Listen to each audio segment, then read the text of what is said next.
Puas? Puas? Dulu ya kalian puas, dulu. Karena satu-satunya cara supaya tidak ada orang yang nanya lagi, cukup bilang, hanya Allah yang tahu. Padahal Quran itu petunjuk bukan? Petunjuk dong. Yang namanya petunjuk untuk siapa?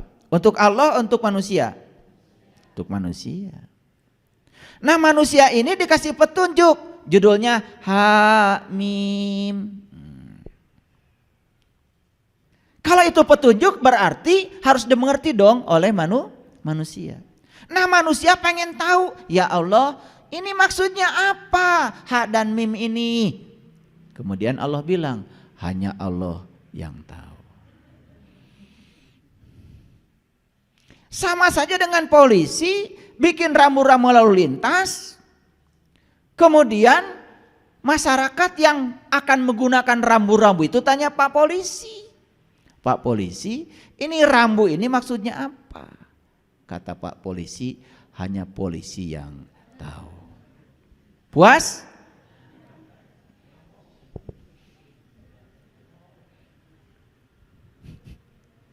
Ngerti nggak ini?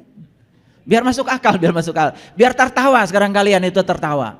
Tertawa dengan kebodohan kita selama ini. Karena selama ini kan kita puas kalau ada orang bilang begitu, betul? Iya. Jadi kalau polisi bikin rambu-rambu lalu lintas hanya polisi yang tahu, ya buat apa itu dibuat pakai biaya lagi, ditempel-tempel lagi pinggir jalan. Ya udah, urus aja sama polisi. Quran itu petunjuk buat manusia, supaya manusia dapat petunjuk. Otomatis di balik ha dan mim ini ada yang ingin ditunjukkan. Maaf, 1000 maaf kalau berbeda. Saya memahami ha itu dari intuisi adalah hamid. Saya memahami mim itu dari intuisi adalah majid. Jadi ha dan mim ini sedang cerita dia juga.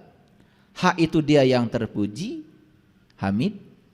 Mim itu dia yang maha mulia, majid.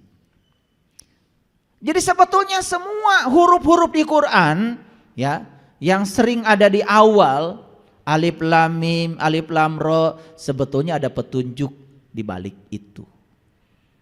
Nah, siapa yang akan tahu petunjuknya? Ya mereka yang diberitahu.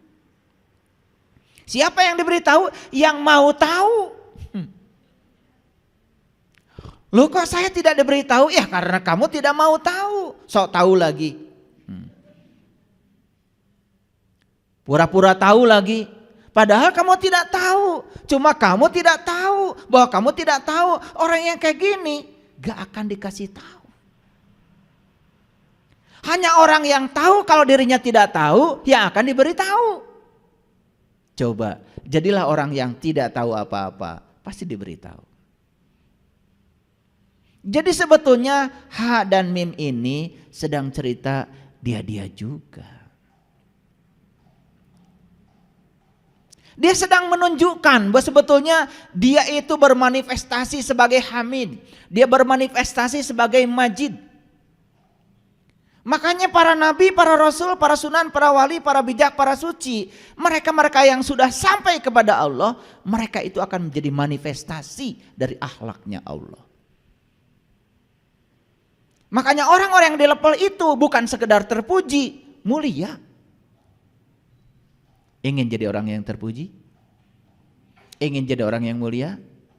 Ya dekat-dekat saja dengan dia yang maha terpuji, dengan yang mulia. Kenali dia. Karena sifat dia tidak akan sampai kepadamu kalau kita tidak mendekat kepadanya.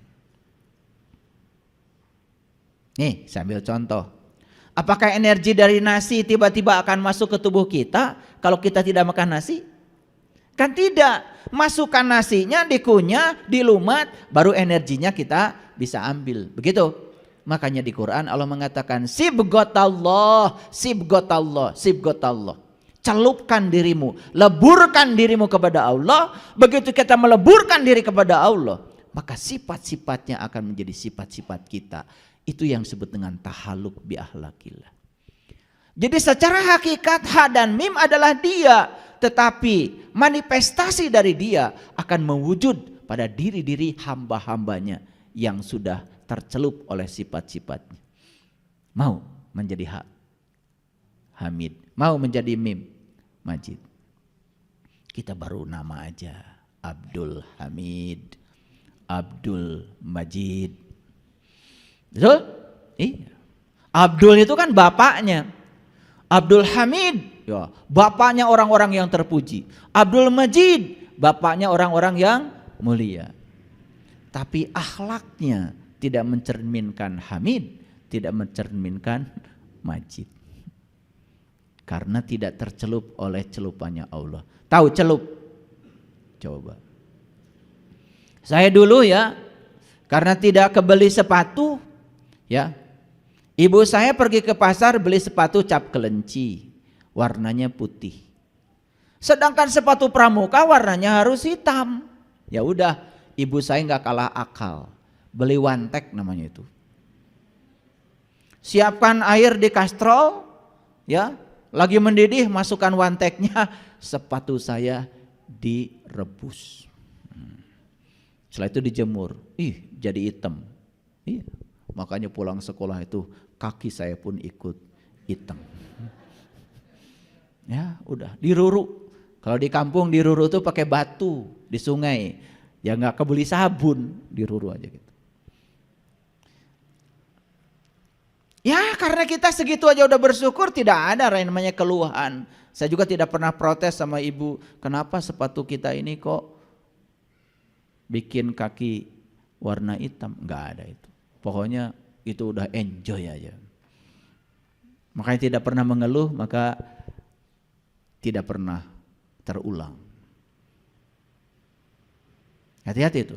Orang yang mengeluhkan sesuatu sedang menggandakan yang dikeluhkan supaya terjadi berulang-ulang. Ini yang suka mengeluh nih, saya kasih tahu.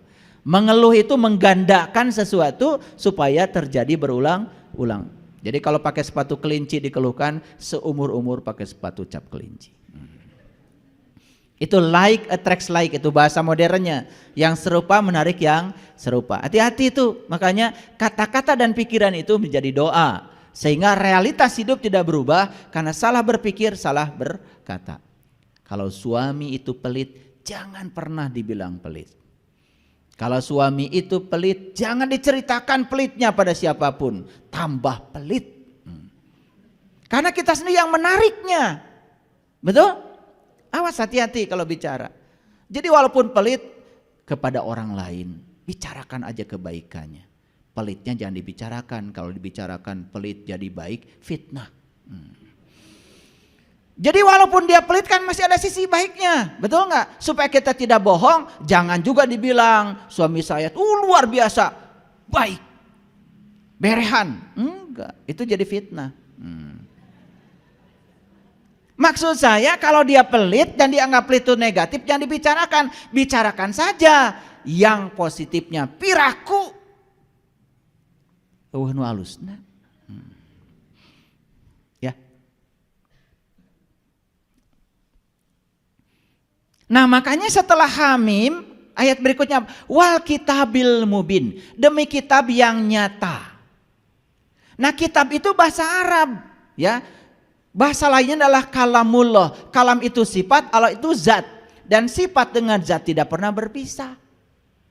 Jadi kitab sejati itu adalah Allah yang ada dalam diri. Makanya kita disuruh membaca kitab sejati itu. Iqra kitabaka kafa binafsika al yauma 'alaika hasiba. Bacalah kitab sejatimu dan cukup itu sebagai juru hisabmu. Itu perintah di Quran itu, membaca kitab sejati.